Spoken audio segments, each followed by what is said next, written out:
I was the first woman Yeah. to ask for that position in my constituency. Mm-hmm. And then they said, how come a woman coming this way, asking to become a member of parliament for this constituency? A woman? No way. So I had to campaign hard to tell them a woman can do the same as men do. Hi and welcome back to my channel. Today I want to speak about what's happening in Tanzania. And it's a bit confusing for me. But before I say anything, I just love to use this adage to say what a man can do, a woman can do it a lot better. In the past, I've thought that Africa would be a lot stable with female leadership to some extent. I'm somebody who believes in the efficiency and effectiveness of female leaders.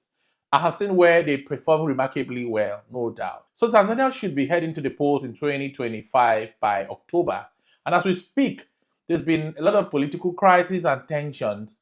But just recently, the main opposition leader, who was the former presidential candidate, might be risking life jail term over what they call treasonable offense. And who is orchestrating all this? The president of Tanzania, Samia Suluhu, the lady who took over from John Pombe Magufuli, the transformative leader of Tanzania that died during the COVID pandemic. It is surprising to see what is happening currently. I had followed the political events of Tanzania after the death of John Pombe Magufuli to see if she was consistently going to hold the system firmly and build upon what John Magufuli had started. But it looks like regular African politics is beginning to set in as usual.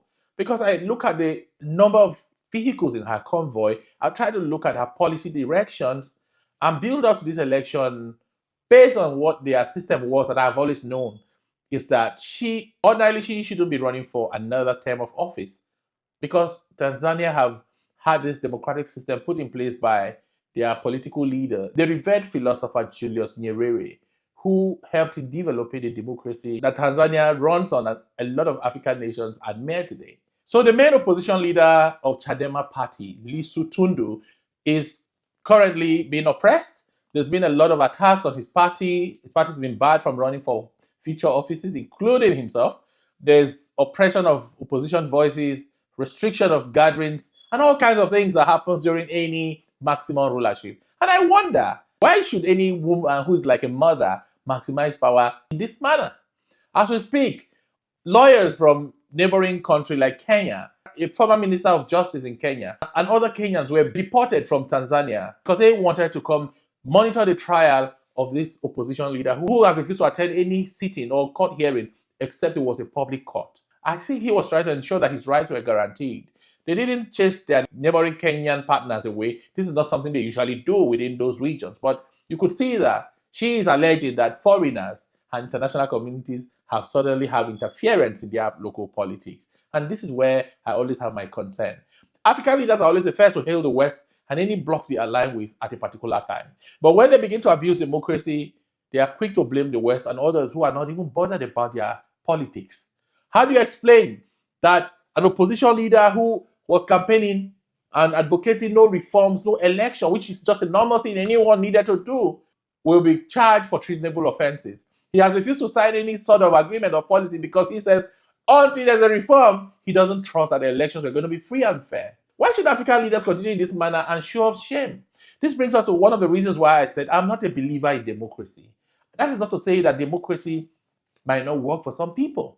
I believe democracy is for countries that have, to a great extent, attained some level of development. But most African countries don't have that level of maturity to embrace democracy. There seems to be a lot of human rights abuse, there are a lot of violations, and even the international conventions and agreements that safeguards human rights and whatsoever that we've all signed to have never really worked in favor of some of these developing countries.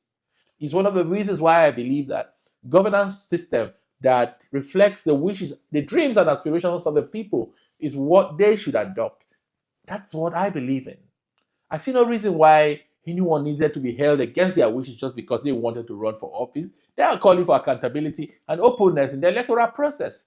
How should anybody be scared of a process of election that should return them to office if they've done creditably well for the people? What I see Samia Suluhu doing is abusing democracy in Africa. Tanzania has been one of the staple democracies in Africa. But from what we've seen in the last few years to its boiling point at the moment, it's a clear testimony that democracy is not something that is attainable for Africans. Even a female president that a lot is expected from, who is more or less like a mother, is seen carrying out the activities of dictators, oppressing her oppositions, shutting down dissent voices, stopping public gatherings just because she wants to come back and she wants to be absolute. This is not how democracy in Tanzania used to be. This is an abuse of the legacies of that great philosopher every African respect, the Julius Nyerere, the great teacher who introduced the philosophy of Ujamaa, which means we are because you are. Samia Suluhu is an autocratic leader from what we see today. She has abused the goodwill of the people on the ticket that brought her to office. And the rest of East Africa, if Africa is not careful, we told this path of democracy that is alien to that region of Africa. If you haven't subscribed to my channel, please click the subscription button and let's continue to interact and share our thoughts on burning issues. I also love to read your comments on the burning issues in East Africa, particularly Tanzania, and I hope to see you in the next videos.